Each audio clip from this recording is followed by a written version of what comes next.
Prefix suffix sheet number 1, day 11.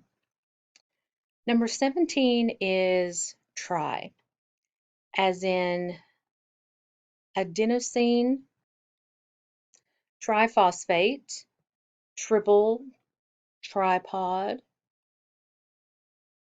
Tri is 3. Adenosine triphosphate is ATP. ATP is what we use for energy. So I may eat sugars that are going to provide me with energy, but the ATP is that energy that the sugars provide. And it does have 3 phosphate groups. Tetra.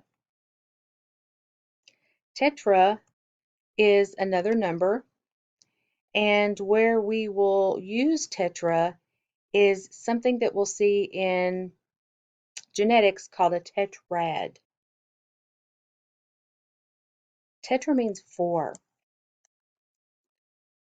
So a tetrad is a structure formed by 2 chromosomes joining together.